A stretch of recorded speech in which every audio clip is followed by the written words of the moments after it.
Ladies and gentlemen, this is our moment. The movement for America is stronger than ever. Under President Trump, we experienced the greatest economy in history, jobs, growth, and opportunity for all. But the radical left wants to take it all away. They want to erase our history, attack our values, and impose their socialist agenda. Not on our watch. We believe in freedom, in law and order, and in the American dream.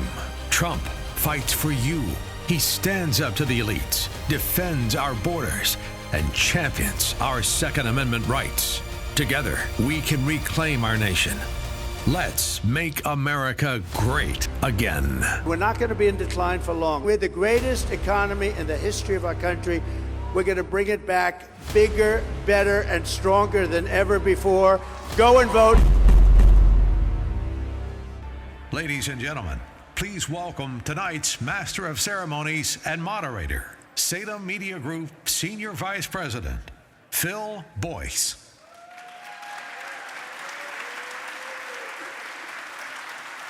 Hello, Philadelphia. We are so excited to be here tonight. Welcome to Battleground Philly. I am your host, Phil Boyce. I'm the Senior VP of Spoken Word Format for Salem Media. That includes all the Salem radio stations, the Salem Radio Network, the Salem News Channel, the Salem Podcast Network, and I have some of our biggest talk show hosts here tonight for your pleasure. So as we get closer to D-Day, we're not slowing down. We are pouring it on all the way to election November 5th. If you haven't voted by now and you wonder, who should I vote for? I guarantee you'll have an answer when you walk out the door tonight. Here to help us get those answers, we have the best and the brightest on radio and TV and podcasting, so let's get started. But first, I want to welcome all of you here. Thank you for being a loyal listener to AM 990, The Answer, here in Philadelphia. Yeah, that station is awesome, isn't it?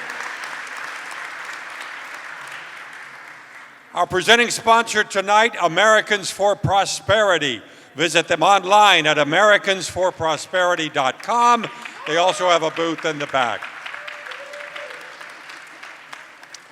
Our other sponsors, the King Shooters Supply, the best range and gun store in Philadelphia. The Neon Auto Group, the Delaware Valley Jeep Center for 70 years. Give them a round of applause. We love Jeep.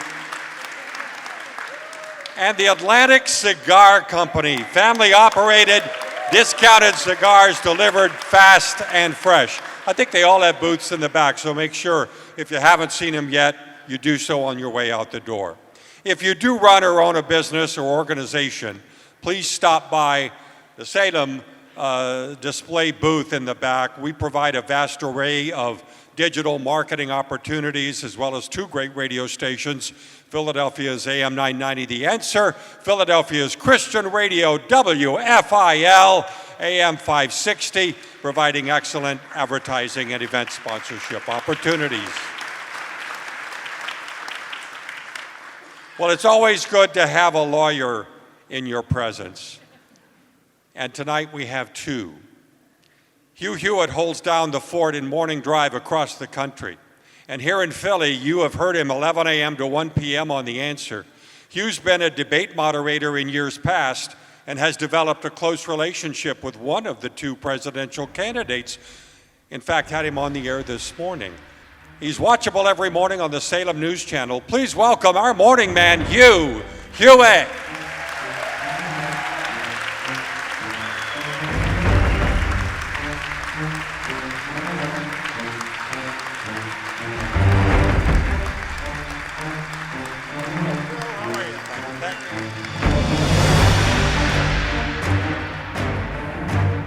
Our newest talk show host on the panel is not really new at all, but has recently rejoined us in the 6 to 9 p.m. Eastern day part, 3 to 6 p.m. Pacific time. He's also a lawyer, but a law degree from Michigan, where he remains a college football fan. After many years and afternoons on LA's KABC, he joined us at Salem, took the afternoon slot, vacated when we moved Hugh to mornings, and he took a leave of absence to try to oust Gavin Newsom as governor of California. And he almost made it.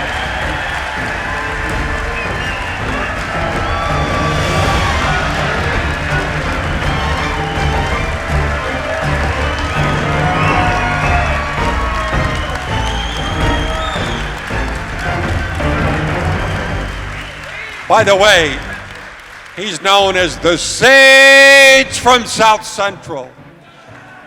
Watchable every evening at 6 p.m. on the Salem News Channel. That's Larry Elder. Our next panelist is an institution in talk radio circles. He holds down the 9 a.m. to noon slot on the network. You hear him here in Philly on The Answer Live, 9 a.m. to 11. According to Talkers Magazine, Mike is heard by 7 million listeners, and he ranks in the top 10 on the Heavy 100 listeners as the biggest talk show host, one of them in the country. Mike has written 2 books, Surrounded by Idiots. I hope he doesn't mean us here at the FUGE. And 50 Things Liberals Love to Hate. He will get to about half of them before we're done tonight. He's watchable every day on the Salem News Channel. Please welcome Mike Gallagher.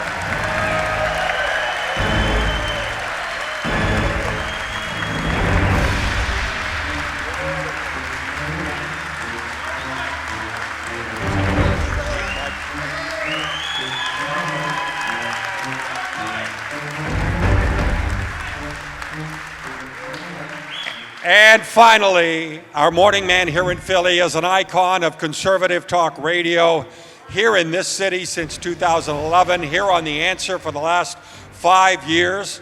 He also has a podcast on the Salem Podcast Network, which you could download every day if you want to. I advise it. He used to be on that other station a few years ago, and I remember hosting an event like this in front of the Answer audience.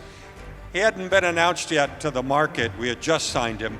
And when I announced to the crowd that he was coming to our station, he got a standing ovation. I'm sure he will get one tonight. Please welcome our morning man, Chris STIGALL.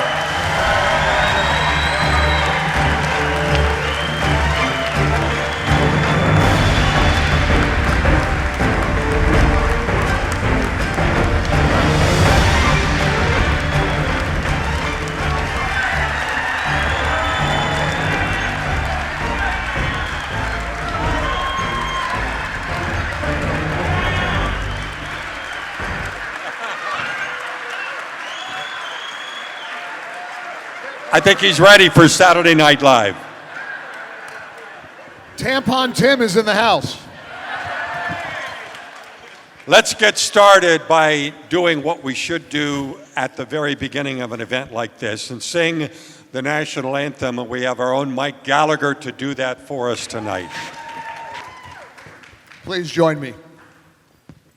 Oh, say, can you see? Ladies and gentlemen, please rise for the singing of our national anthem, performed by our very own Mike Gallagher. At the twilight's last gleaming, whose broad stripes and bright stars through the perilous fight o'er the ramparts we watched were so gallantly streaming.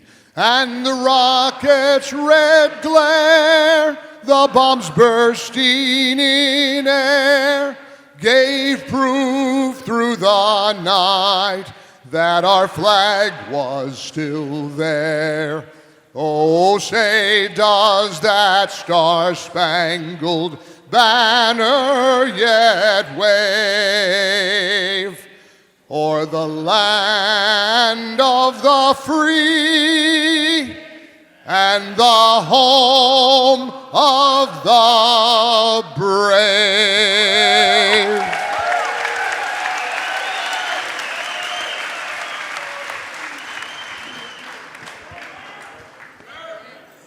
Chris STIGALL, I understand we'd like to thank a few sponsors and have a certificate of appreciation to present to them.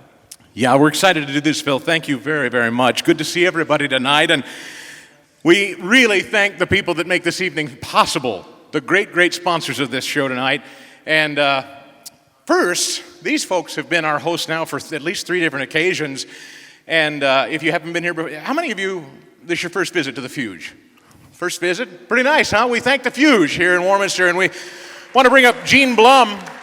Gene, if you'd come up here to receive your certificate. The FUGE is home to the Johnsonville Centrifuge, developed by the U.S. Navy in 1949. Guys like John Glenn and Neil Armstrong and Buzz Aldrin have all been here. Steeped in fascinating history, it's the FUGE, without question, the most unique venue in all of the Philadelphia area. We thank you so much for your friendship. Thank you. All right, my friend. Thank you guys so much. Glad you could come. All right, who's packing tonight? I'm kidding.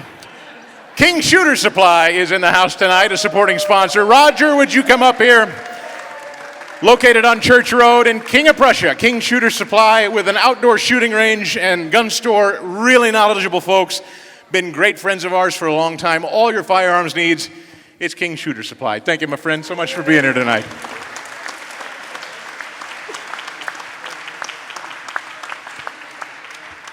Well, if you need a vehicle, these folks have also been long-time friends of ours. The Vidian Auto Group, a great supporting sponsor tonight. And Steve, if you'd come up here, please. Mr. Steve Vidian, since 1954.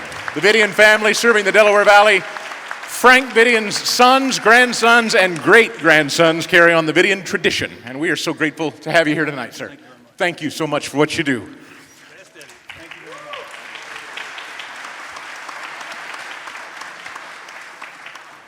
And I'm a little biased here. All of our sponsors are fantastic. But Steve, you didn't bring me a car to drive tonight, so I've got to say, nor did you bring me a gun, which is probably best. So I want to thank our great friends at the Atlantic Cigar Company who brought some sticks along tonight. Paul Scipione, come on up here. Atlantic Cigar, family-owned and operated retail tobacco business for over 20 years now. One of our first online shops available to order premium handmade cigars and accessories. And they own a great cigar shop right down the road there in Conshohocken. They've been great hosts to us, and we're so grateful to have your friendship. Atlantic Cigar. Thank you, my friend. And finally, our title sponsor tonight, our presenting sponsor tonight, the good people at Americans for Prosperity. Emily, if you'd come up. Emily Green. Good to see you, Emily. Now, in 2004, when this was founded, the mission of Americans for Prosperity to empower every American to pursue their version of the American dream. And so we have been delighted to work with AFP for many, many years. I know all of us have worked with the Americans for Prosperity folks over the years. In fact, I know Hugh would like a moment to talk with Emily, and so we thank you so much at Americans for Prosperity for your title sponsorship tonight. Mr. Hewitt. Emily, Hey here, Emily. come here for a second. Emily is with AFP, and I was getting ready doing my bio workup, and she went to the University of Pittsburgh. That's one strike. And she's a Steelers fan, and that's 2 strikes. I adopted the Eagles. Okay, thank you. But you are a Steelers fan, right? When you're born in Pittsburgh. Ah, see, Boy. she's a Steelers fan. And then number 3, President Trump went to the Steelers game this weekend and got this extraordinary reception. And he was not at the Browns game. So I said, okay, I'll talk to you anyway. I want to know how AFP is doing on the ground in Pennsylvania. Tell us about Americans for Prosperity in Pennsylvania. Well, Hugh, is there something big happening here in Pennsylvania? Something in very a week big, and a I half or feel so? it. Well, I will tell you, Americans for Prosperity Action, where I serve as senior advisor, has endorsed Dave McCormick for U.S. Senate. Raise your hand if you've met Dave. All right. Well, of course, national races garner national attention. And it is so important that we are talking with folks about this U.S. Senate race because we have to restore fiscal sanity in the upper chamber in Washington. We have to.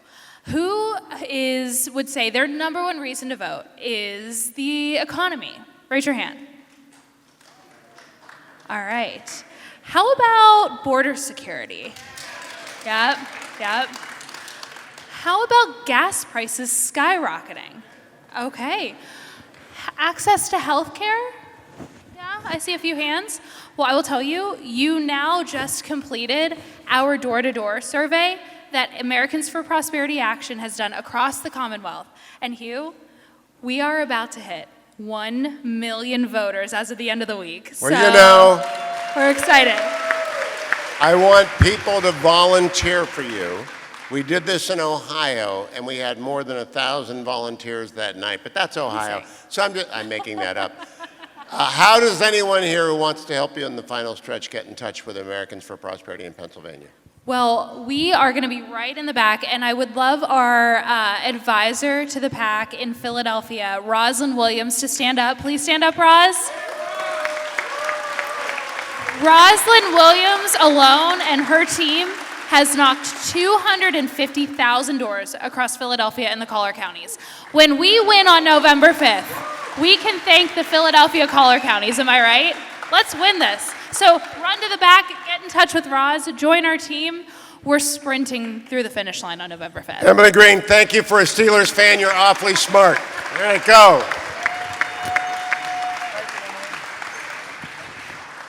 Thanks, Emily. Let's talk about this election tonight. I want to start with the veteran of our presidential battles, Hugh Hewitt. He's got the battle scars to prove it, including a tattoo from Donald Trump from the 2016 debate.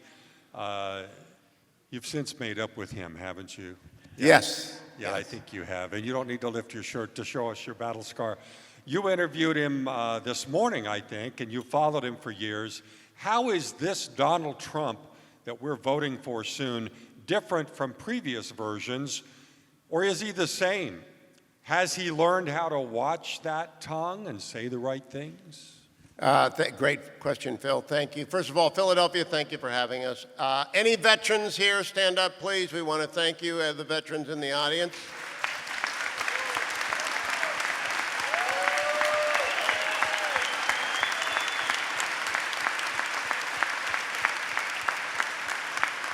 Donald Trump is still and has been the best interview. I've been doing this for 30 years, the best interview in America, because he answers the questions. And I didn't plan this we set up the interview a few weeks ago to be today at 8:30 or at 8 o'clock in a 30-minute window, and the connection wasn't great. But I got about 20 questions in. He answered each of them, direct answers. He would be discursive. Contrast that with Kamala Harris last night, 90 minutes. She didn't answer one question, and I want you to know what we finished on. We finished on Dave McCormick. And he wanted, and I was supposed to get him off the air. He said I go through his comm staff like Grant went through Richmond. Grant went around Richmond, so I think that was a compliment. But I love his comm staff. They're very professional. But he wanted to go long talking about David McCormick and how he had him on the rally stage in Butler 1 minute before the assassin attempted to kill President and did kill Corey Compatore. And we should never mention the former without the latter because the president doesn't. But Dave McCormick was there. Dave McCormick is a veteran. He is a great senator, and I hope you are all early voting for him and taking your friends and your family. So I think, Phil, the short answer, he is exactly the same as when he came down the escalator, and he is still, whatever he thinks is best for America, he will do. And that's who he is. Thank you.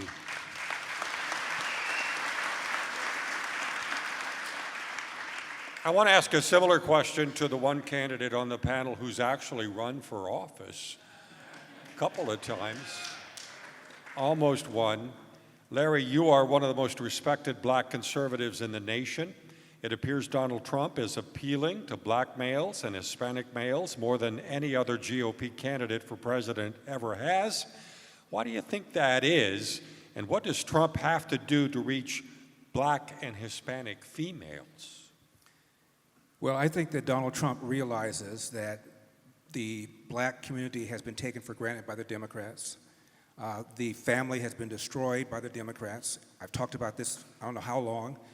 In the mid-'60s, Lyndon Johnson, a Democrat, launched a so-called war on poverty. And since then, we spent about $20 trillion fighting the so-called war on poverty. And the percentage of black children who enter the world without a father in the home, married to the mother, has gone from 25% in the mid-'60s to 70% today. And if you are raised without a father, you're many times more likely to be poor, to drop out of school, and to end up in jail. Trump and I talked about this when I suspended my brief campaign for president. It wasn't because I thought I was going to displace Donald Trump. I assumed he would be the nominee, but I wanted to talk about the importance of the epidemic of fatherlessness, which I thought even Trump was not talking enough about. And I told him that. And he said that he would address it more and sent out a tweet that day. I was with Donald Trump in 2016. We campaigned together in Cleveland at a black church. And he stood up and he spoke from the heart, talked about the importance of education, the importance of family, the importance of God, and he had these people in this black church in the palm of his hand. I'd never seen anything quite like that. So I think that he, unlike many other Republicans, realizes that black voters don't necessarily have to go in like lemmings and pull the lever for the Democratic Party. They are gettable if you go down and approach them and let them know that you care, and that's what he's done. Love it. Thank you, Larry. Mostly everyone in this room knows it would be a disaster for America if Kamala Harris gets to move into the White House. Yet every night, you watch the mainstream media, you hear the so-called journalists report the opposite, that it would be a disaster if Trump gets back in. And then we have to endure a 10-minute free commercial of propaganda for her, trying to convince us that Kamala is the best candidate ever, and Trump should be seen as orange man bad. Mike Gallagher has the pulse of the finger of America. So, Mike, how did we get to this place where there's such a divide, neither side can stomach the other? Well, a lot of it began with COVID. We're going to talk a little bit about giving up control to the government during the COVID era. But first, it is just a joy to be up on this stage with these heavyweights of talk radio and, of course, our boss. So we're all on our best behavior with Phil up here on stage. But what a great crowd again. And Hugh and I were in Ohio night before last. We'll be in Arizona this weekend. And we're trying to rally the troops because it's hard to stay upbeat. It's hard to stay positive, and I admit it. Seb Gorka this morning on my show had to give me a little kick in the rear because I was down. Yesterday when I watched the Vice President of the United States hijack the Vice Presidential seal and stand in front of the official residence to hold a 3-minute emergency press conference regurgitating the lies and the smears and the gossip of John Kelly, a disgruntled former chief of staff who has besmirched the Marines, besmirched the office of the presidency, all because he hates Donald Trump. We recognize what we're up against, Phil, with the media. Every single night, NBC, ABC, CBS, they start their nightly news with a Kamala Harris campaign ad. It's the craziest thing you've ever seen. CBS lately with Norah O'Donnell. Every night. Over on the Trump side, he's evil, he's terrible, he sent COVID kits to Putin, he's awful, he's a liar. Now Kamala, on the other hand, she's just trying to do what's right for America. This is the CBS Evening News. They're all in for Kamala, and we know that. But you know, Dave McCormick in that video said that this is a choice between strength and weakness. I've done this a long time too. We've all had a lot of years of experience up here. My first show was 45 years ago, so I've been at this game a long time. I've never seen such a stark choice between not Republicans and Democrats, not even right versus left. Folks, this is good versus evil. This is good versus evil. This,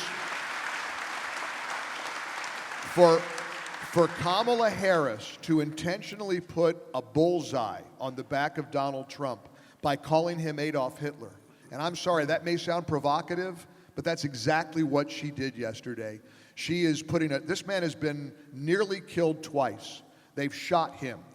Another sniper was in the lair ready for him. And for her to call him a fascist and the second coming of Adolf Hitler, she's desperate, she's flailing, she's empty, she's garbage. And it is absolute time to take the garbage out, and we got to win on November the 5th. That's what it's up against.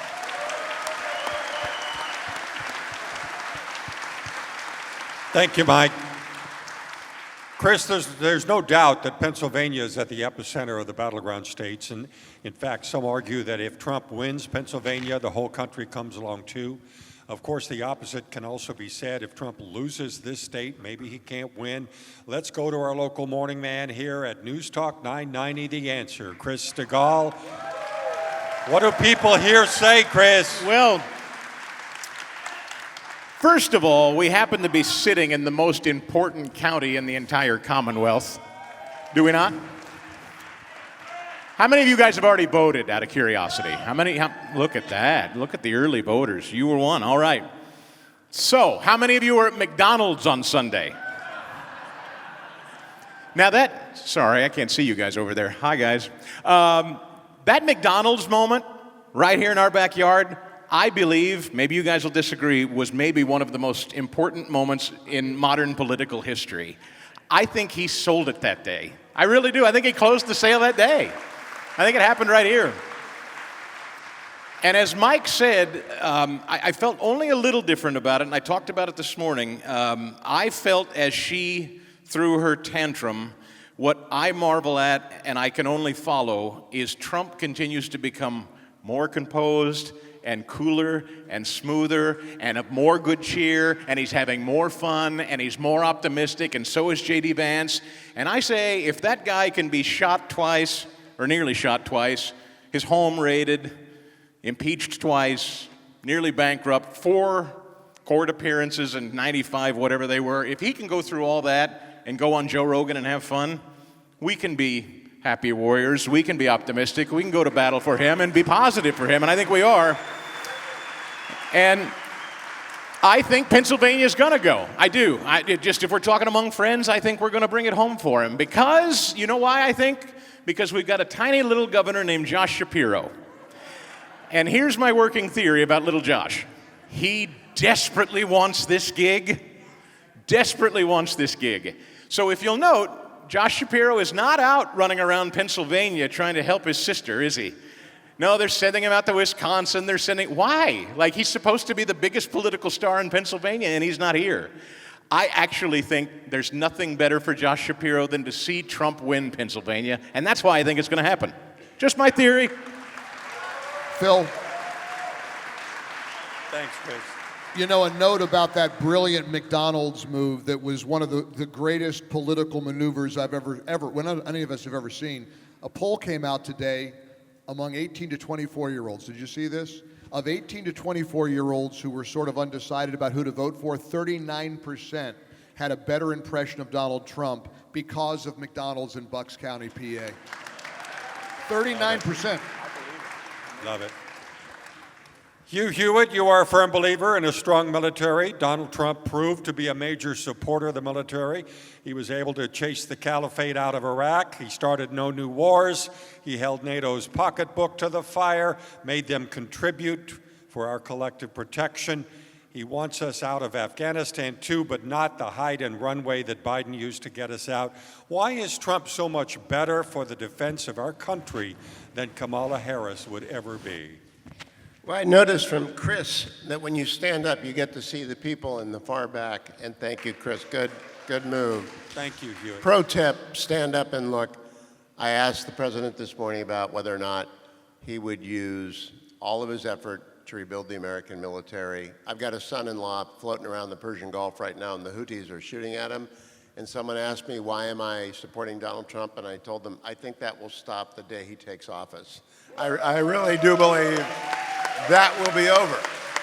More importantly, if you're a supporter of Israel, would you put up your hand? All right? The people in the White House right now do not have Bibi Netanyahu's back. They do not have the state of Israel's back. Donald Trump will, and he stated unequivocally on the radio show this morning, if necessary, he will use military force. He didn't say all options on the table. That's the nonsense way of not really committing yourself. I am going to use military force if Iran gets near a nuclear bomb.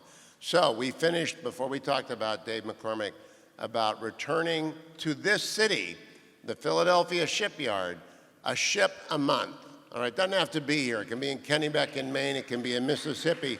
But we got to get back to a ship a month because the Chinese are turning out 2 a month. Ours are better, but there's a quality that goes with quantity, and we haven't got enough. Donald Trump is serious. He said just like the automobile industry has been gone abroad and he's bringing it back, he's going to bring the shipbuilding industry back, and that's a very big thing for America. Thank you. Larry Elder, you are a major backer of law enforcement, our men in blue. I think most Americans are.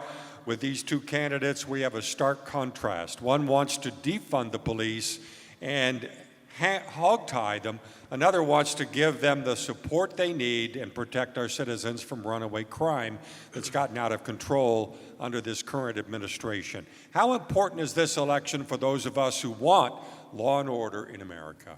Well, it's extremely important. You know, one of the things that Kamala Harris said is that we should reimagine the police, whatever that means. She also criticized ICE and said we need to rethink ICE. The Democrats have done this after the death of George Floyd. By the way, however you think about the death of George Floyd, there is zero evidence that what the officer did or didn't do had anything to do with his race. In fact, the lead prosecutor was a black man. Remember, it was on trial, on TV. Lead prosecutor was a black man. And I'm a trial lawyer when I practice. The most important part of a trial is the opening statement. And in his opening statement, he said, the police in general are not on trial. The Minneapolis Police Department in general is not on trial. This individual is on trial for what he did and didn't do. And the officer was never even charged with a hate crime. So no matter how you feel about what happened, there is zero evidence that what happened to George Floyd had anything to do with his race.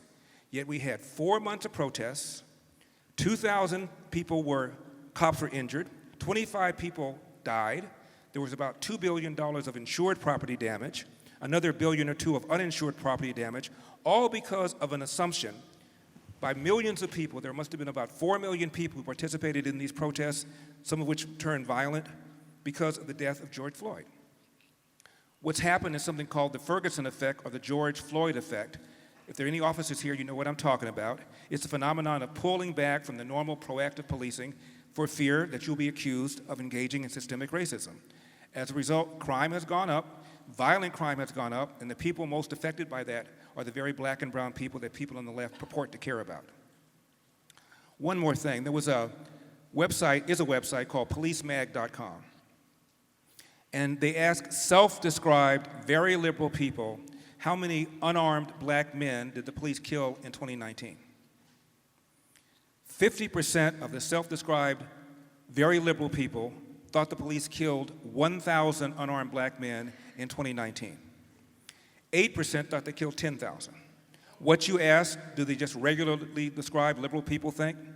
39% of people that were self-described as liberal thought the police killed 1,000 people, unarmed black men, in 2019, and 5% thought they killed 10,000. The answer, according to the Washington Post database, 12. That's the gap between what's really going on versus what people think is going on because of the way the media and the Democrats push this issue. And all it's doing is causing the very people, as I said earlier, that they care about to be imperiled. And this is a kind of nonsense and rhetoric that we're going to be hearing from the left. Barack Obama embraced Black Lives Matter. Black Lives Matter was founded by self-described trained Marxists. On their website, they attacked the nuclear family. By definition, Marx did not like capitalism, and he was an atheist. So every single thing that made black people continue moving forward after slavery in the face of horrific racism and Jim Crow is now under attack by an organization called Black Lives Matter, which Kamala Harris and Barack Obama have embraced.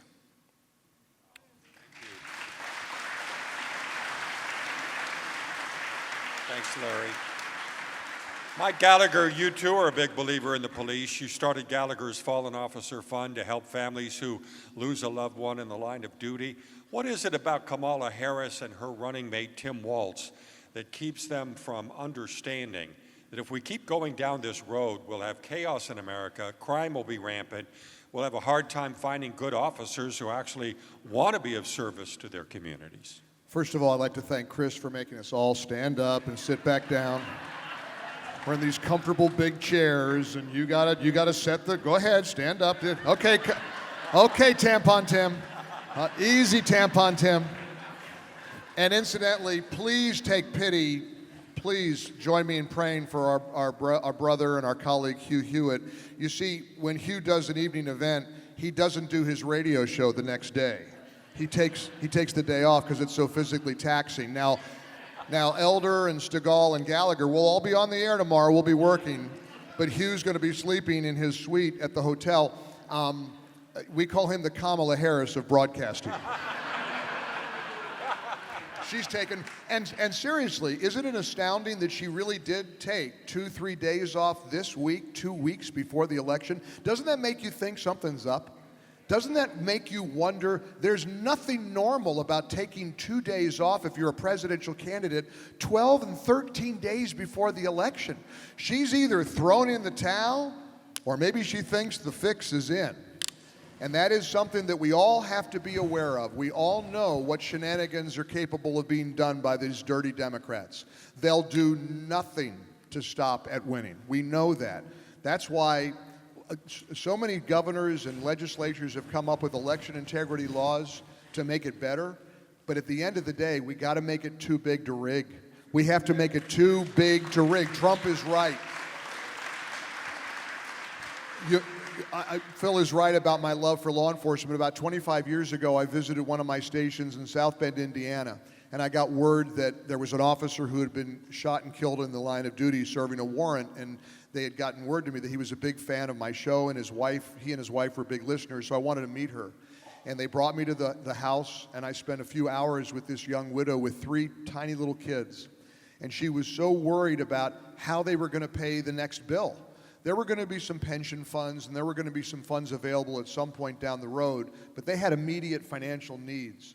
And in that moment, I talked to my late wife, Denise, and it's with my wife's spirit in my heart that I think about making a difference in other people's lives.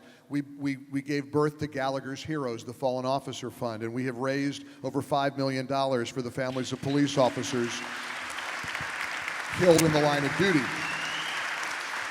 And many of you have supported Gallagher's Heroes. We also published the First Responders Bible, which is a King James version with a spiritual fitness manual attached. Our first responders experience things that we can't even imagine day to day. They come upon trauma and heartache and tragedy, and then they got to go back to work the next day. They got to suit back up and act like it didn't happen the day before. And so this spiritual fitness manual and this King James Bible has been a blessing, and we have distributed over 150,000 of these free Bibles over the last 3 years. So we're very proud of that. Gallagher'sHeroes.org if you have a chance to support our foundation.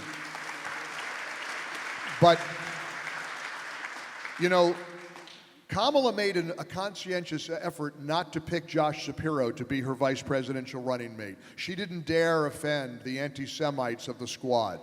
She didn't want a Jewish guy on her ticket, and that's as plain as can be. And she picked arguably the weirdest national political figure in the history of America. I mean, Chris's antics, they weren't even as dramatic as Tim Walz really looks like. That's how he says hi. What's with the kick? What's he kicking up there? He's got the kick going, and he calls us weird.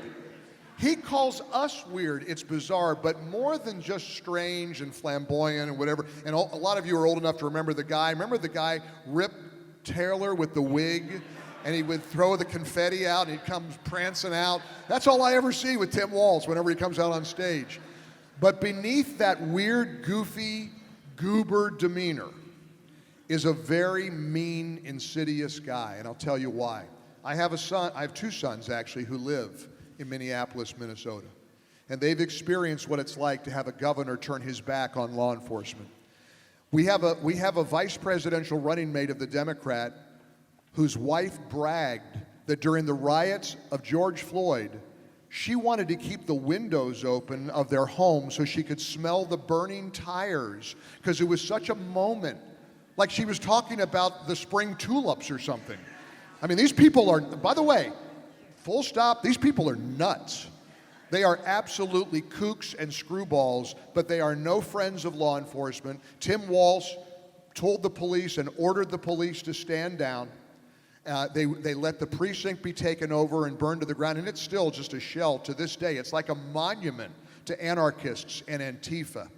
And when somebody told me there's a video of Tim Walz's National Guard and local police firing paintball guns at people on their own front porch because they were violating curfew during the George Floyd riots, I didn't believe it. I said, that's fake news. That's a conspiracy theory. No, it's true. And if you've probably seen the video, how many of you have seen the video online? They had a squad of officers, and I love law enforcement. Walz's cops were marching down streets of Minneapolis, firing paintball guns at citizens who were on their own front porch because they weren't cowering behind a locked door during the George Floyd curfew. Tim Walz had a snitch line for COVID. And if your neighbor wasn't wearing a mask while they were out walking the dog by themselves, I guess you called the snitch line. That's the kind of person that Tim Walz really is. So don't be fooled by the Rip Taylor or whatever the guy's name is, flamboyance, because he's a bad guy. These are bad people. They're not pro-military. They're not pro-law enforcement, and they're not pro-America. And none of us should ever forget that. Thank you, Mike. Chris STIGALL, the left not only doesn't support the police, they have no problem with electing district attorneys who fail to enforce the laws on the books. Some of these DAs are backed by George Soros, including one here in Philly. The left-wing prosecutors have let out of jail more felons than they have arrested. So it's not just about the presidential race. It's about getting strong DAs who will enforce law and order and solve the runaway crime problem. Yes, agreed. Thank you. First of all, if you don't mind, may I do something just real personal, if you don't mind? How many harumphers are in the house tonight? How many harumphers? Can I get harumphs out of you people tonight? I'm putting this on the video later. For those of you that don't know what the Harumph Society is, cheap plug, it's our 3 times a week newsletter. There, look at you people, you're gorgeous. How many founders are in the room tonight? Oh, look at you people. You're missing out. Those of you that don't know what it is, you're just missing out. No, that's our Substack newsletter, and you guys have been awesome, and I really appreciate it, and I thank you for your support there. What? I love you, sir. Thank you so much. Thank you, brother. I appreciate you. I love you too. Thank you so much. And you know who else I want to thank, and I want to say a sincere thank you to before the evening gets too long. Phil, if you don't mind. Number one, the staff that I work with and my colleagues at Philadelphia's AM 990, The Answer, who have been busting their humps to get this evening ready for you guys. You don't know them, you may not hear a lot about them, but I want to thank my colleagues, and in particular, I have to thank the backbone of the show that we do every single morning. He makes it run, he makes it hum, and get up here, wherever you are. Ladies and gentlemen, Fast Eddie Cayazzo, come on up here.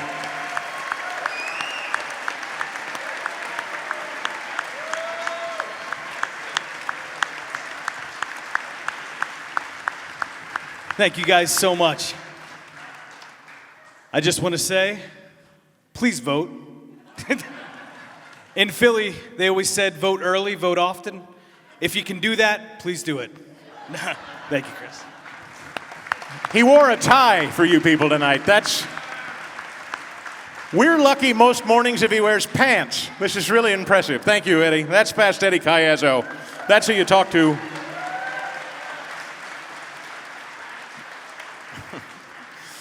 By the way, we're staying after the show, for cigars and drinks and food tonight, thanks to the FUGE. So if we sound like utter garbage tomorrow morning, it's your fault. I just want you to know that. It's your fault. We're staying after. But anyway, Phil, the question about DAs is a big one. Of course, in Philadelphia, it's gone. It's shot. An interesting development happened in Philadelphia with the mayoral election. Now, I'm not suggesting that the current mayor of Philadelphia, Sherelle Parker, is any kind of conservative. However, Sherelle Parker won an election, I believe, because Philadelphians were so concerned and deeply concerned about the crime in this city that a working class, traditional Democrat won the mayor's election, I think, on this issue of crime alone. And I will tell you, as Larry was talking about, I can't speak for people of color, of course, but this is an issue when you hear MSNBC come to Philadelphia and they've been coming here and picking just random people of color and asking them, what do you think about the race? Are you going to support Kamala Harris? And every one of them, MSNBC, they can't find anybody. They keep finding these people of color who say, not me, I'm not voting for her. There was my favorite line, they were in a barber shop this week, and did you see this footage of them in the barber, MSNBC, and we've played some of it. There's a woman, she's a black woman, and she's one of the group, and they're asking around how they feel about Kamala Harris, and the lady says, she ain't black. The black lady said, she ain't black. the white MSNBC lady started to scold her about it. And this is the most amazing thing. A bunch of whites, liberal whites, are scolding black men and women to get their heads right, including the former president. And I believe they've had it up to here. And they're saying, quit telling us how to think and for whom we're to vote. We know what we're living, and we're doing it differently this time. I defer to Larry on this. You're the expert on this, as I don't share your skin pigment, but I will tell you, that's my sense of it in Philadelphia, Larry. If you could add a little bit, is that your sense of it? Is it changing out there? Well, when you walk into a grocery store and you're paying 20% more for the same goods and services as you paid 4 years ago, it doesn't matter what race you are. You know, Kamala Harris's problem is that she has a record. Donald Trump's advantage is he has a record. Were you better off now than you were 4 years ago? Unless you're an illegal alien, the answer is no, you're not. And that's the problem. There's no way to explain this away. Kamala Harris cannot simultaneously say, I'm the last person in the room with every major decision Joe Biden has made, including the Build Back Better bill that spiked inflation, including the way they pulled out of Afghanistan, leaving behind $7 billion of cutting-edge equipment, leaving behind hundreds of Americans, thousands of Afghan collaborators, 13 service members killed at Abbey Gate. And probably even the worst thing is, Joe Biden said, nobody advised me that the Afghan government would dissolve and the Taliban would come back. Meaning the advice he got was either incompetent or he refused to take it. There were 2 generals who testified under oath who said that's exactly what we told him, that the Afghan government could not stand and that the Taliban would come back. He chose to ignore it. Kamala Harris, were you in the room when he made that decision? Is it true or is it not true he was given advice not to do it? To my knowledge, no one's asked her this. Are we better off now? Gas prices are now 50% higher than they were 3.5 years ago. The answer is no. That's her problem. She can talk about all the stuff she wants about joy and about hope and all that stuff. The bottom line is Americans are worse off than they were 3.5, 4 years ago, and that's going to be the story come November 5. Hey, Phil, can I interrupt you, Mr. Boyce? Yeah, go ahead. Yeah, I want to, my name was taken in vain by Mike Gallagher. That's the right of reply. Right, that was about 5 minutes ago. I know, but the right of reply last. When we were in Ohio on Tuesday night, I'd already voted on Monday. Mike hadn't voted. He said, I'm going to vote tomorrow. I just want to check. Did you vote this weekend? I haven't been home yet. All right, just so. Tuesday. Now, may I ask all of you, how many of you already have voted? I'm so happy. Who hasn't voted? Take their names. I want you there's something weird going on. I have one more question to ask Larry, and then I'll sit down and shut up for a while. I follow the inside game pretty quickly. The early voting numbers are making the Democrats lose their mind. And it's an unexpected side benefit. It also saves the Republican Party about $90 per vote that they bank and no longer have to chase. So when you vote early, not only do you save the party money and you advance the cause, you also anticipate a snowstorm or being ill or a flat tire or something like that, but they're wigging out. And I love that they are wigging out. So please do vote early, especially in this state. Now, my question for Larry to follow up, it just triggered. The vice president has been telling us again and again, I am a child of the middle class. I don't believe that, because she has 2 academics for parents. I am a child that began in the lower middle class, and my grandfather was a fireman, my grandfather was a farmer who then went to school late in life, but they came from nothing in Ashtabula, Ohio, and my mom and dad lived in an apartment when I was born, and the 3 boys. We moved up. The American way is to move up. I don't believe she's a child of the middle class. But Larry, you know the Bay Area better than I do. You know the African American family better than I do. Do you believe she is a child of the middle class and has any idea what that means to me or to these people? Well, her father has an economics degree and is a tenured professor at Stanford. Her mother is a biochemist.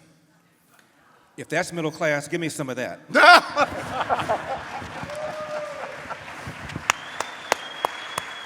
I remember every job I ever had.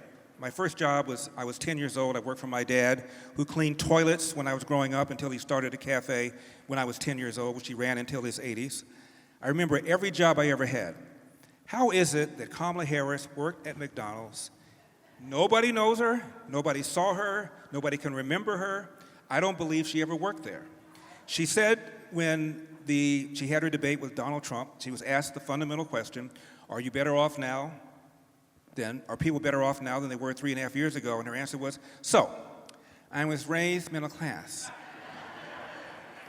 She was on Univision and she said, I was raised working class. Give her 10 more days, she was raised in a trailer on food stamps. It is phony, absolutely, totally phony. And when Donald Trump, by the way, said I wasn't sure she was black, I don't know. I thought she was Asian. I don't know. You know who else said that? Janet Jackson. She said I didn't know she was black. So Donald Trump says it, and he's a bigot. Other people say it. It's not a problem. One more quick story about what I think is going on. This last minute pulling out the Nazi card, quoting John Kelly. John Kelly allegedly heard Donald Trump impugn World War I vets by calling them losers and suckers and expressing admiration for Adolf Hitler. Nobody else saw it, nobody else heard it. Other people who were there said it never happened. We're supposed to believe John Kelly because Kamala Harris tells us to. Here's the problem. Donald Trump is accused of saying there were good Nazis and bad Nazis on both sides. We saw the press conference. We saw what the man said. The man said, and I'm not talking about the white nationalists and the neo-Nazis because they should be condemned totally. That's what he said verbatim. Yet they still tell us that. We saw when Donald Trump was musing about using an ultraviolet light, as some scientists had suggested, to get rid of COVID. He never said drink bleach. He never said ingest bleach. They still say he said it. We saw it. We know he didn't say that. We saw the comment that he made during a rally where he said if the Democrats win because of China building large factories in Mexico, it'll be a bloodbath for the auto industry. It'll be a bloodbath for the economy. He didn't say if I lose, it's going to be a bloodbath, yet they still say that's what he said. And on Dictator, he's on the Hannity show. Hannity asked him, people say you're going to be a dictator. How do you respond to that? I will be a dictator for one day, to close the borders and to drill baby drill. That's what he said, yet Kamala Harris still says, you should listen to him. He says he wants to be a dictator. So we're looking at things we saw. There's evidence about what he really said, and you're telling us to see it a certain way. There's no recording of Donald Trump saying losers and suckers. There's no recording of Donald Trump praising Adolf Hitler or his generals. So why should we believe that when you lie about things we actually have seen?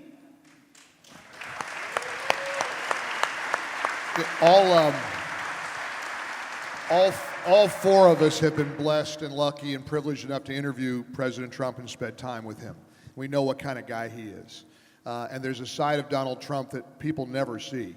And for all the years that I've lived in New York City, and I know these stories for decades, when Rudy Giuliani was the mayor, a police officer would lose their life or a firefighter would lose their life fighting a fire. And Trump would call Mayor Giuliani and say, what's the wife's name? What does the family need? And then he would pay off their mortgage quietly. Then he would pay their bills. Then he would make sure that they were taken care of. He would provide a scholarship for the children of the slain firefighter or police officer, never wanting any publicity for that, never wanting any notoriety. He just did it because that's the kind of guy he is. He is actually a wonderful man. And people don't, they've caricatured him in such a way to make him look like such a bad, evil, awful person because they can't figure him out. But there is a warmth to him, and when we get to spend time with him, and man, I can still remember sitting in the Oval Office, and he said, Gallagher, come over here. I want to show you something. He's sitting behind that resolute desk, and here I am, a guy from Dayton, Ohio, thinking, what am I doing here in the Oval Office with the leader of the free world? And he had a big red button on the Resolute desk. You know, like the Staples red button, it was like a big red button like that. He says, watch this, Gallagher. This is amazing. He goes, this is the damnedest thing you ever saw. And he reaches out, he pushes the red button. Now, I'm thinking we just nuked Mexico. I don't know what he's done. I'm thinking it's terrible. Within 5 seconds, 10 seconds, the door opens up and a man walks in with a silver tray. He has a Diet Coke on the silver tray. He puts the Diet Coke. The guy walks out of the room, closes the door, and President Trump turns to me and he says, Gallagher, isn't that the damnedest thing you ever saw? I just pushed that button and a Diet Coke comes out of nowhere. And then he goes, furthermore, and I'm thinking, this is like Mr. Smith Goes to Washington on steroids. I can't even believe I'm witnessing this with my own eyes. He said, and the other thing is, see this phone system? These operators, I can call anybody in the world. They'll get them on the phone within about a minute. And he acted surprised. It was like the dog that was chasing the car, and he caught the car and didn't know what to do with it. But now he does know what to do with the car. And let me tell you something. We learned a lot of lessons from 2020. I mentioned a moment ago about COVID. COVID broke us in a lot of ways, but we'll never make those mistakes again. We will never go down that road again where that government can tell us what to do.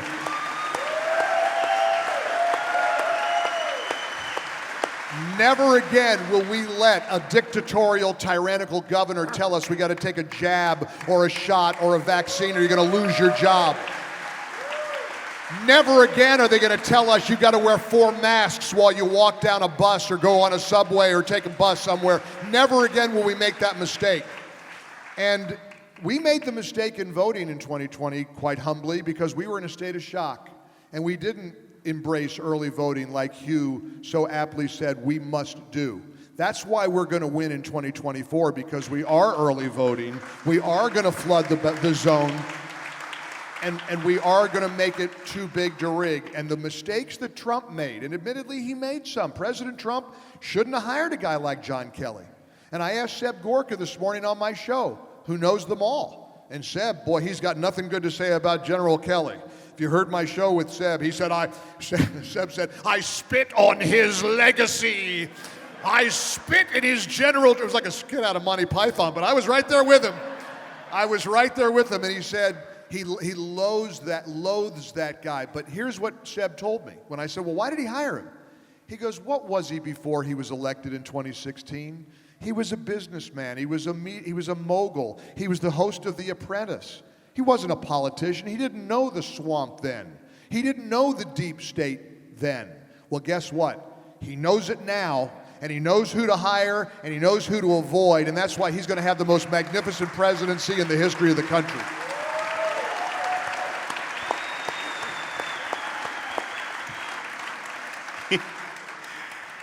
You went on that never again rant. You started to sound a little Kamala-ish. I'm just going to warn you right now. Keep never again. That's their clothes, by the way. Never again. Wow, stick with that. There is a young woman in the audience tonight, and I met her upstairs a little while ago, and I think she's brought the demo in the room down by like half. She's in high school. Where is she? What is her name? Catherine, would you come up here very quickly? Catherine is wearing a shirt. Don't turn around yet. How old are you, Catherine? I'm 15. 15. And you came here of your own accord? Yes. Okay. You're in high school? Yes. What grade? Sophomore? Sophomore. Would you wear this shirt to school? Would they let you? Probably not. No.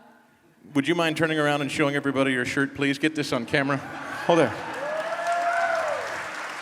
Can everybody see it? You might.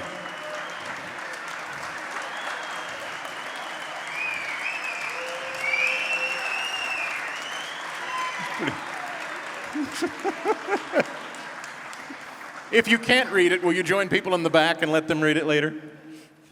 A big hand for Catherine, everybody. Thank you. It's so nice to meet you. Hey, Chris, You're the local guy. Come here. You see our young man with the red tie? Oh, my gosh. Can we bring him up here, young man? He just brought the demo down by another third. I know, that's it. This is your future, man. I got for you. Look at this. All right. Turn around, young man. What is your name? Sean. Sean? And why did you come tonight? Well, because my mom told me, but then eventually I agreed. You agreed? Now, how old are you? 12. I have a 12-year-old granddaughter, and that's why we have to win this election. And so, young man, well done. And this is the guy you should listen to on the way to school every morning. Thank you for coming up, Sean. I love that tie. Did you wear that in honor of Trump, that red tie? Did you wear that because of Trump, that red tie? Right from his confirmation. Confirmation. Wow. Go Catholics. Go Catholics. You're a Catholic. Well, then we know you can't vote for Democrats. They're not fond of you guys, you Catholics. Donald Trump came to Philadelphia. Actually, how many of you went to that Wildwood rally with Donald Trump came to Wildwood in May? It was huge. 100,000 people, I think, between the boardwalk and the beach. Most amazing thing I'd ever seen. A month later, he comes to Philadelphia, and he grants a conversation with us. And this was exciting because we were the only media outlet in town that got a chance to talk with him. Literally, he didn't talk to any media this day that he came to the Philadelphia rally. It was just me. I went backstage thinking, well, I'm going to be in a press scrum and I might get to shout a question. They take me into this little boxed off room and they say, just stand there. And I did. I'm standing in a box by myself in a dark kind of a box. And in walks Trump. And he's as gracious as he can be, just as Mike said. He can't be more friendly and more charming and personable in the whole thing. And we do the interview. And Trump, as he is wont to do, is just kind of being glib, being friendly, ingratiating himself to me. It was right before his debate with Biden. And I said, how are you preparing for this debate with Biden? And he said, well, I'm talking to you. He said, you're tougher than all of them. I'm prepping with you. I kid you not. This is how stupid things are. Now, that's just him, right? That's just something you say. He's being a nice guy to me. Who am I? Whatever. The next morning, I'm in the studio doing the show, CNN Chiron. Trump prepares for debate with Philadelphia talk show host. They think this is the most insane thing they've ever heard. They actually believe him. They take him literally and think that I'm his debate coach. Now, thank you. The good news for me is he ended up kicking the old man's ass. So I look pretty smart, don't I? Pretty good. Yeah, I think you can tell I've lost control of the questioning tonight. But I knew that would happen, and it's a good thing.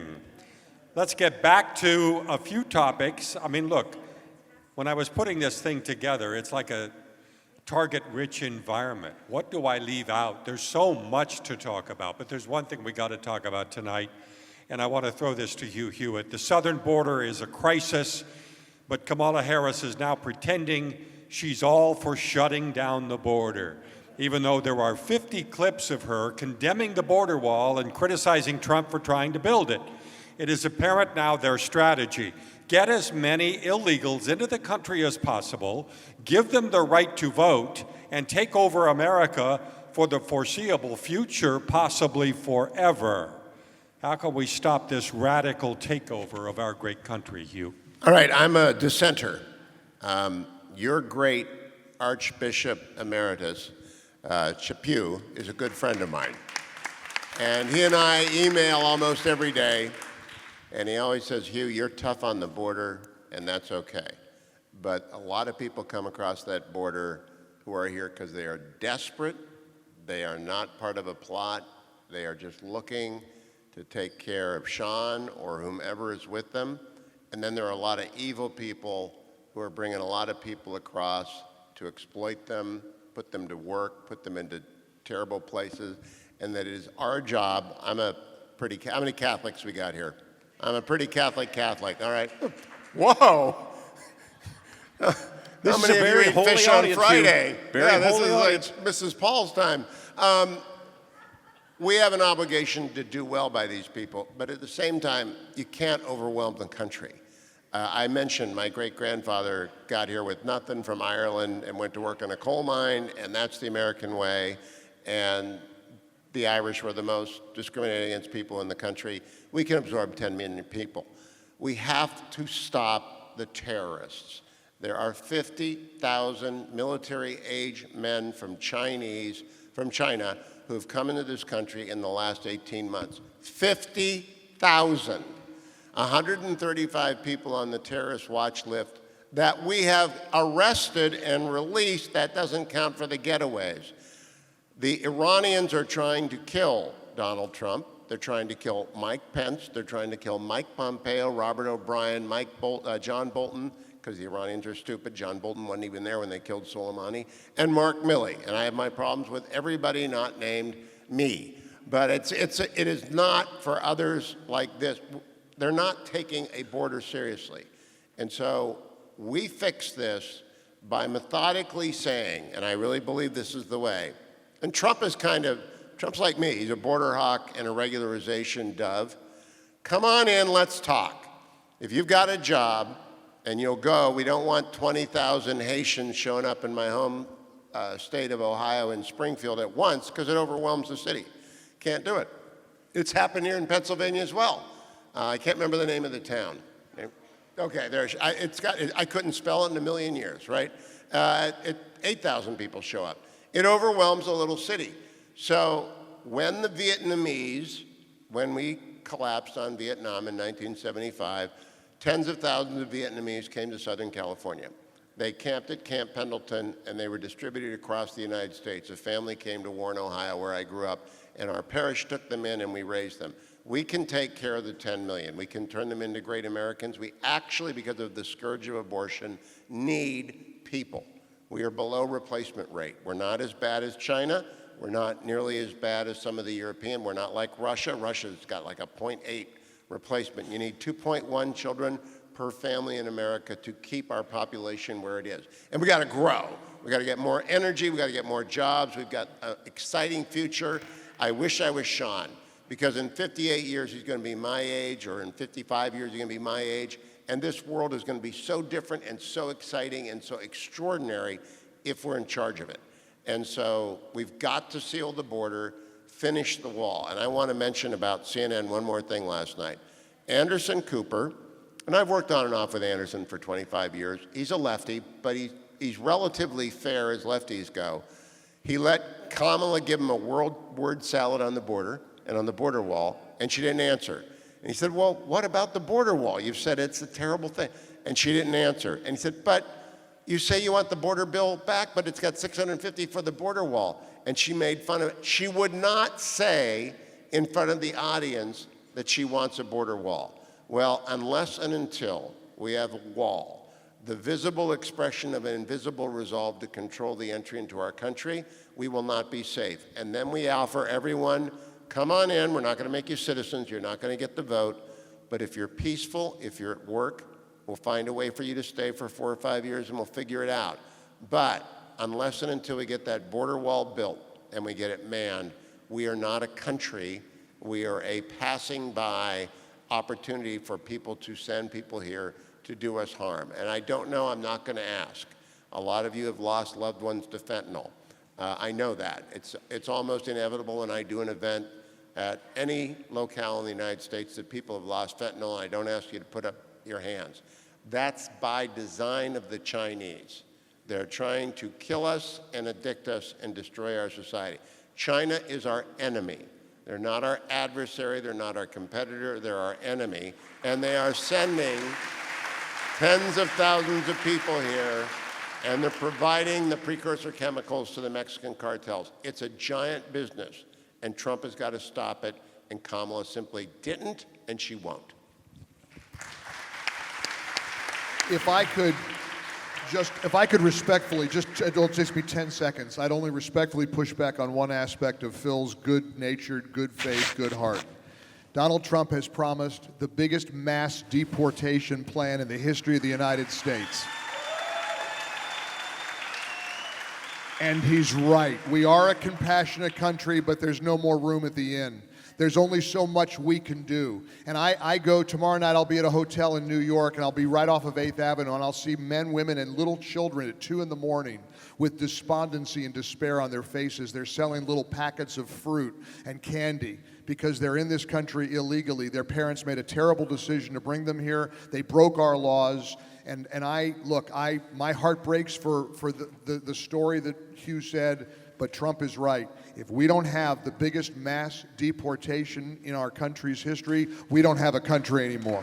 Country's gone.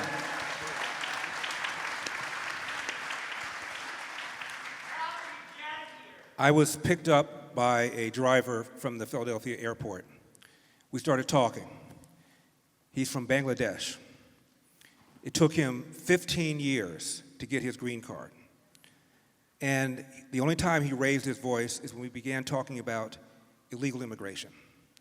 And he very much resented the way people just went across the northern border, went across the southern border, skipped the line. There's a way to come in this country, and the way to do it is legally, not illegally. And I will tell you, you find the most ardent pro-Joe Biden voter you can find, and ask him or her, if someone had told you the third week of January 2021, on Joe Biden's first day, that between then and today, we're going to have 12 to 14 million illegal aliens in the country, unvetted, hundreds of thousands of them have committed serious crimes in their host countries, including murder. We don't know where they are. Would you believe me? That person would have said, you're smoking something. Jay Johnson, Obama's DHS secretary, testified that when I was the secretary, if the night before I got a report that there were 500 illegal crossings, I would have a relatively good day. If it was over 500, I'd be mad the rest of the day. He said, I can't imagine what it would be like to have 10,000 a day, which is what we've been having for years. It is ridiculous. It is outrageous. And I'm amazed more people aren't angry about it.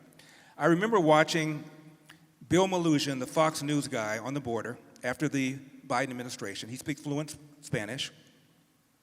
Hordes of people coming up from 150 different countries. I cut on CNN, and I told my girlfriend, what's the over-under on when they're going to mention Trump if they're not talking about him at the time? Usually it's about 30 seconds. They'd say something about Trump. I cut on MSNBC, same thing. There was a poll where one year we had 2.5 million illegal aliens in the country. Pollster asked Americans, how many people came in the country illegally that year? The average answer was 250,000. They were off by a factor of 10. It wasn't until Governor Abbott and Governor DeSantis began putting illegal aliens on buses and sending them to Chicago and New York and Martha's Vineyard that ABC and the others began covering this issue.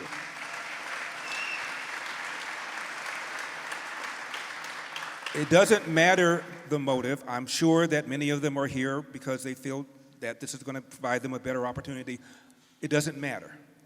They are taking out more than they're putting in. When you look at how much we pay for health care, for education, K through 12, added up over their lives versus the taxes that they pay, every single illegal alien is costing us money. I saw one estimate, $150 billion a year.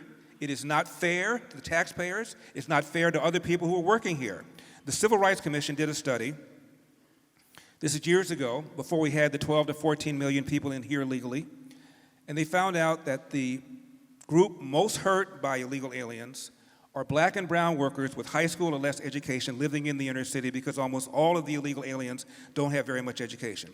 About 1 million fewer blacks are now not working than would otherwise be the case, and the presence of illegal alien labor puts downward pressure to the tune of almost $2,000 on the wages of people living in the inner city, again, black and brown, with high school or less. It is not fair. We decide who comes into the country. They don't decide it, and when Joe Biden reversed 90 different policies that Donald Trump had put into play, basically he put a welcome mat into the country, and anybody in the world could come here. It is not fair to our taxpayers. It's got to be undone. And I agree with Mike. There has to be mass deportation.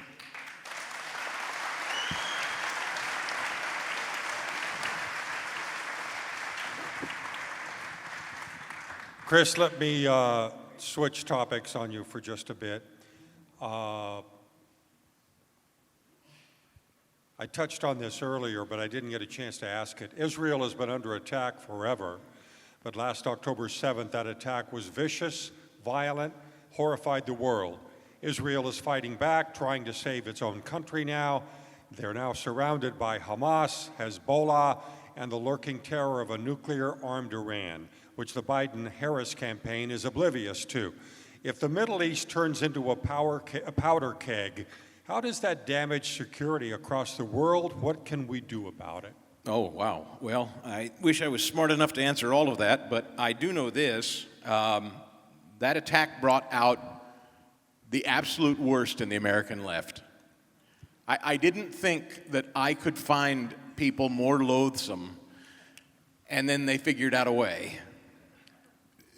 To see our college campuses, many of them in Philadelphia, I'm sorry to say, swamped with these young people cheering Hamas, the absolute worst of the worst, cheering Islamism, really, Islamic supremacy.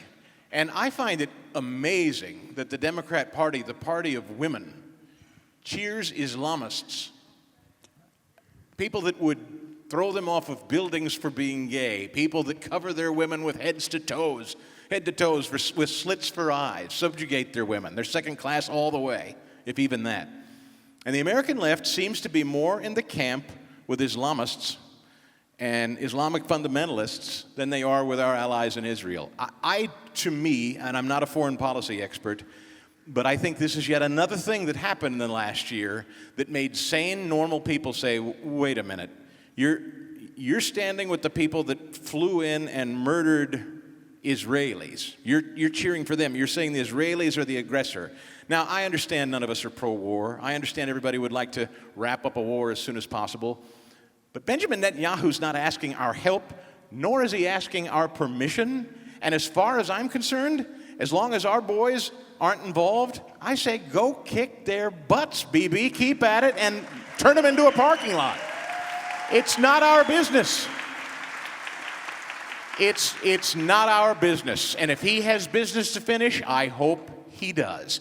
Because I really do believe Donald Trump, and Hugh would probably, I'd have to defer to Hugh on this, those Abraham Accords were really meaningful on Trump's way out the door. And everybody that I've talked to that seems to know this stuff says Saudi Arabia was on the way to really normalizing business and trade with Israel. And Iran and their proxies knew it. Those Abraham Accords by Donald Trump, Hitler, Hitler brought potentially some of the greatest peace to the Jews ever. Trade, normalizing trade with regular Arab and non-fundamentalist Muslim countries. And our American left is cheering the radical Islamists.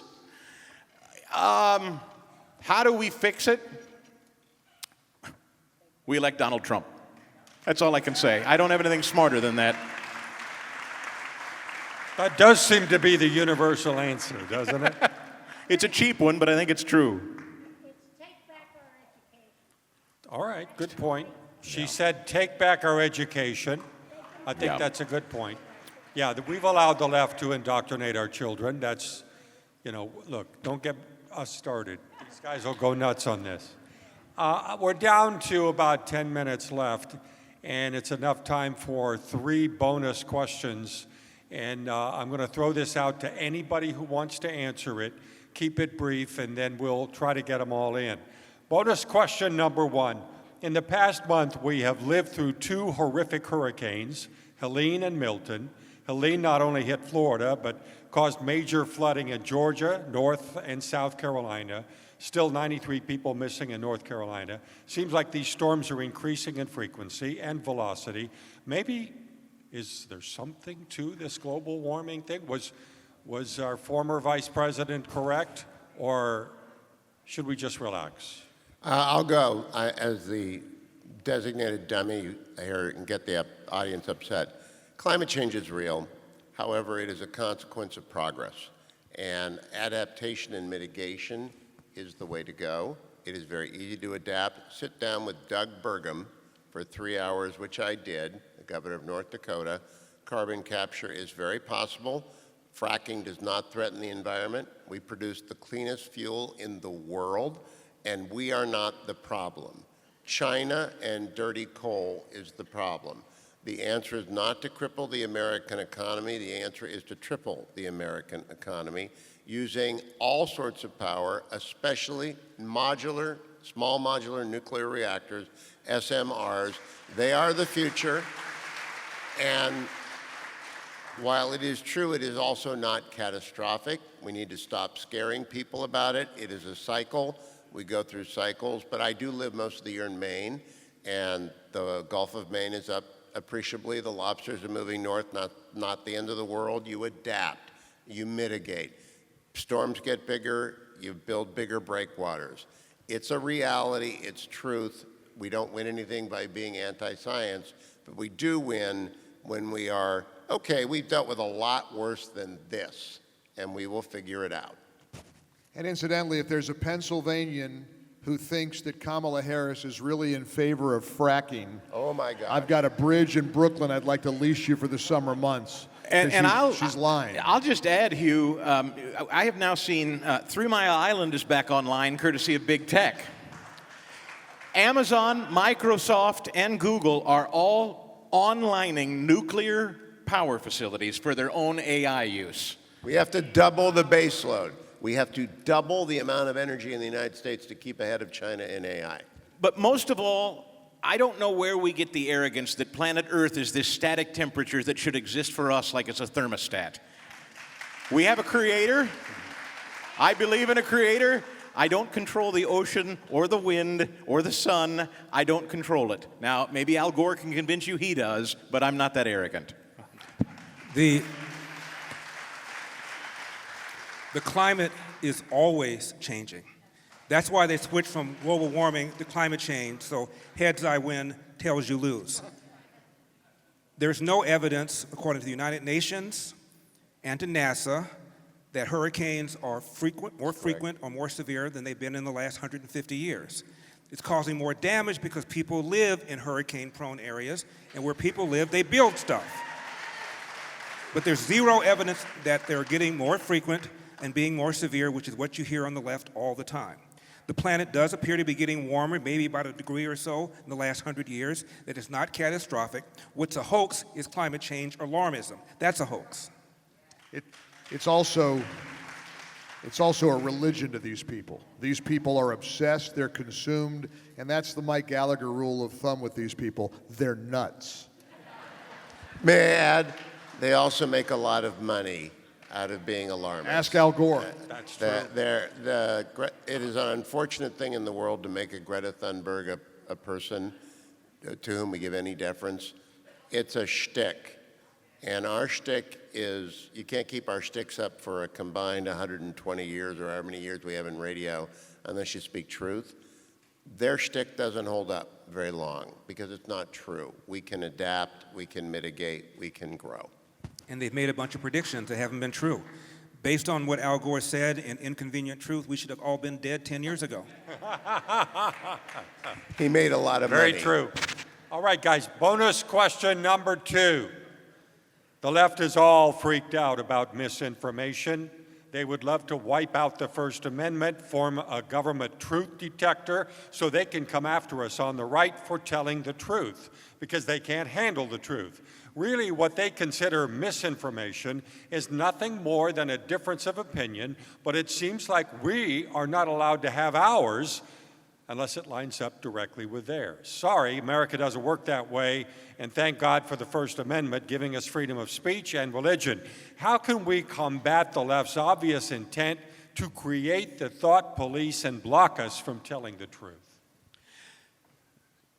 Salem Media is still independently owned by principled free speech advocates and people of faith. And as long as, and I'm sucking up here, but I'm happy to do it because I mean it, Salem Media is the beacon of free speech at a time when 200 radio stations were just purchased by George Soros.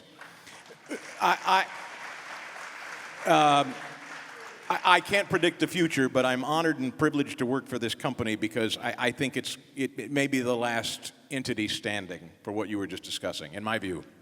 I've got a friend, you know, when these people talk about misinformation on our part, I have a friend who says of the left, every accusation is an admission. They project upon us what they themselves do. Look what they did, again, back to COVID, where they censored anybody's views that dared to push back against vaccines or anybody that challenged the narrative. Look at how they deplatformed the New York Post over the Hunter Biden laptop story. And of course, Donald Trump was plagued for 4 years over a phony Russia collusion hoax that was thoroughly and utterly debunked. These people are tyrants. Kamala Harris would love to be a tyrant. She would, along with her tyrannical partner in crime, Tim Walz. Every accusation is an admission. You remember that. When they accuse us of what they always are, that's what they do. There is a solution. The only answer is we got to win. We got to win on November the 5th because we'll take it in a different direction. There's one other thing we could do. By the way, Anthony, he's already got the cigar. He's ready to roll. There's one other thing we can do, and that's what Elon Musk did. He bought X. We have a different country if he hadn't bought X. We found out because of that, the relationship between government and suppressing any kind of dissent about COVID. We found out because of his purchasing of X how we up here were having our content suppressed. When Elon Musk bought X, when he said he wanted to buy X, I was averaging, I'd say, a few hundred new followers a day. Elon Musk announced his desire to buy it.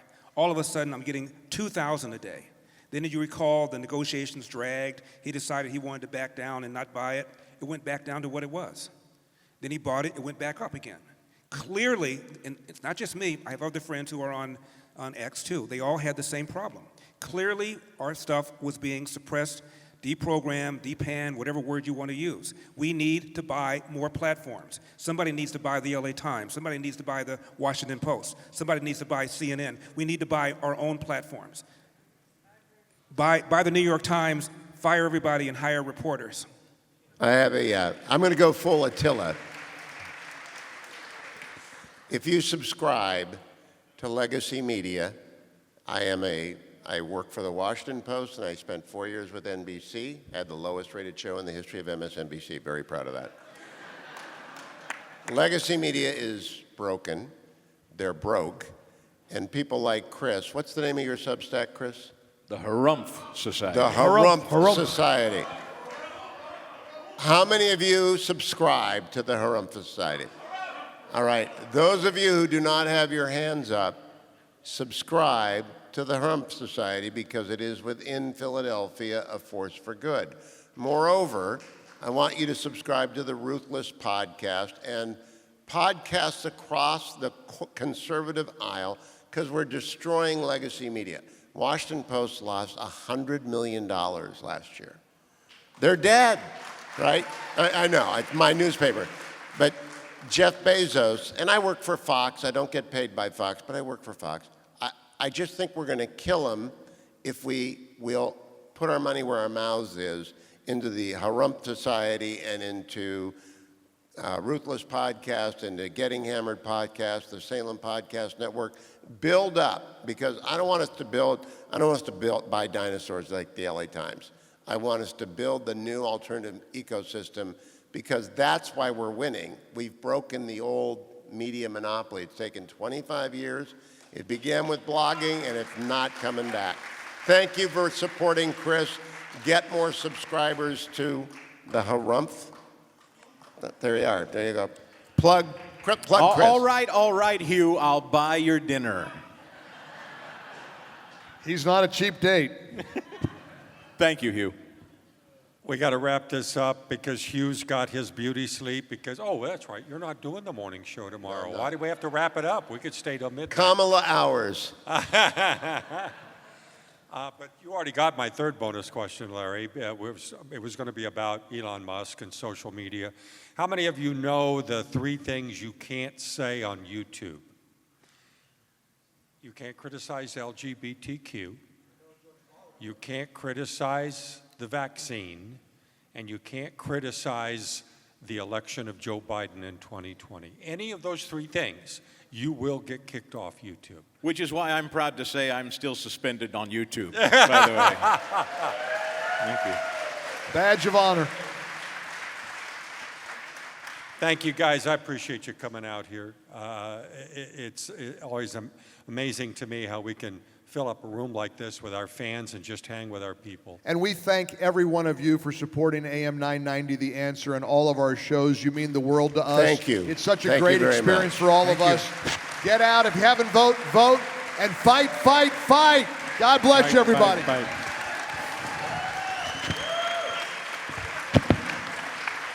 By the way, thank you, man. These guys can go to the green room. I've got one more thing to say. While the hosts are making it the way back, finally let me end with a few comments on my own. So we feared for some time that if we lose enough elections and the left continues to seize power in this country, winning the White House, controlling the Senate and the House and many state houses, you would see an effort to censor talk radio and TV. In fact, it's already happened. There's a concerted effort to block our advertisers and keep people from listening to our radio stations and our TV stations. I believe conservative talk radio and TV is the perhaps finger in the dike. You are all avid talk radio listeners. Let me ask a very important favor. Be prepared to fight to save this thing of ours. Other countries don't have talk radio like we do. This is uniquely an American thing, and I am sure if Donald Trump and the right candidates win on November 5th, talk radio had something to do with it. They would love to shut us up and shut us down. No matter what happens, do not let them do that. That's the beginning of the end. Keep listening to our radio stations. Keep watching us on Salem News Channel. Keep downloading us on Salem Podcast Network. I want to thank you to our sponsors, Americans for Prosperity. Visit them online, americansforprosperity.com. The FUGE, what a great venue this is. This is my third time here at the FUGE. I love it. King Shooter's Supply, Videon Auto Group, and the Atlantic Cigar Company. And thank you so much. Stop by the AM 990 booth in the back to learn how you can be a part of this great radio station. And if you'd like to hang out at the brewery, we're going to be back there having dinner and cigars. Come out and see us. If you're not inclined to stay, but you'd like to come up and say hi, just, if you would, form a line here in front, and I'd love to say hi to you if you can't stay. If you can stay, I'll see you in the brewery in a little bit. Phil, thank you. Thank you. Good night, everybody. Drive safe. Thank you, brother.